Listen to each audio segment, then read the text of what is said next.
60 اهو قدامكم رئيس اللجنه.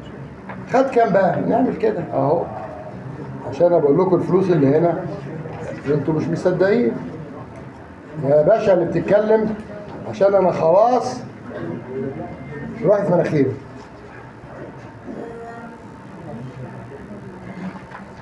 حد يقرا معايا كده والنبي؟ خد كام بقى هو؟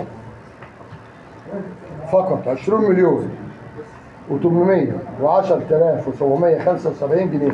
مش ده اللي مكتوب في التقرير بتاعه؟ اهو من 120 مليون. ده يخش السجن يا جماعه، ده مال عام. لا مال عام ايه؟ احنا عندنا اللي حاميه عباس وعندنا اللي حامي عباس. ايها المسؤول لو ذكر اطلع قول انا اهو. يبقى ضمر هنا كام بقى؟ 100 مليون. طب انا رجعت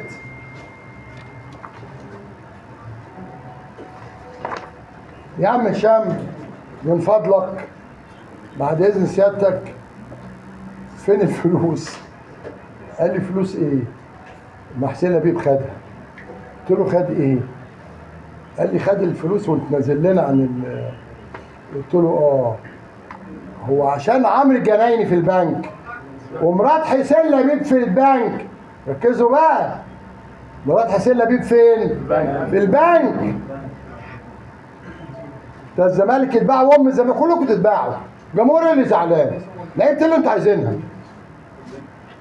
يا جماعه ايه؟ بيقول لك النادي ريحه مخابرتات ضربه ومفيش كراسه. انتوا زعلانين ليه؟ الهانم مراته شغاله في البنك، ودلدول عباس عمرو الجنايني واروكوا ازاي دلدول شغال في البنك. تمام؟ قلت له بص هما كلمتين ما لهمش تاني، يا تديني اللي اتفقنا عليه يا هتشوف ايام سودا مني. قال لي يعني ايه نعمل؟ ده انا معايا عقد نهائي من الراجل رئيس اللجنه. قلت له ليه لازمه ولا ليه قيمه، وده طرطور وشوفوا قبض كام. اداره هندسيه مدير النادي افتحوا على البنك المجاري وقطاع الكهرباء والميه، وعايز ريحه البنك ده كنيف.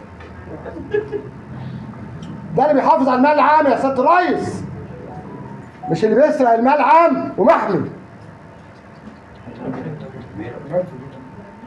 قال لي يعني ايه؟ قلت له جرب. تاني يوم الصبح لقوا كنيف جوه البنك، والبنك ده الرئيسي الفرع الرئيسي اللي فيه الكمبيوتر مش كمبيوتر، لا دمار، والمجاري ضربه جوه والعليها بلطجي. عشان مين يالا يا صايع؟ يقول لك بقول لك بيعمل ده عشان النادي بتاعك، عشان ناديك اللي انت بتقول الكيان اللي انا بحبه ومعتز بيه. ها؟ يقول لك ما هو اتحبس عشان مش عارف مين، ما هو برضه عشانك. هو كان في بيني وبين محمود الخطيب ده اي مشكله في الدنيا؟ ده جميع افراح عيالي حضر فيها عشان الزمالك اللي سجاده حمراء، ودلوقتي بتشتموه. خد مننا زيزو، خد زيزو فين البزازه؟ اصل خد زيزو وحطوا له البزازه في بقه، ودي مناسبه. انا لو مكان زيزو وابويا اتشتم اقسم بالله العظيم ما يكفيني مش ممدوح عباس 100 ممدوح عباس واللي حاميه مضربه بالجسمه. ده راجل جوه النادي، زيزو وابوه ووالده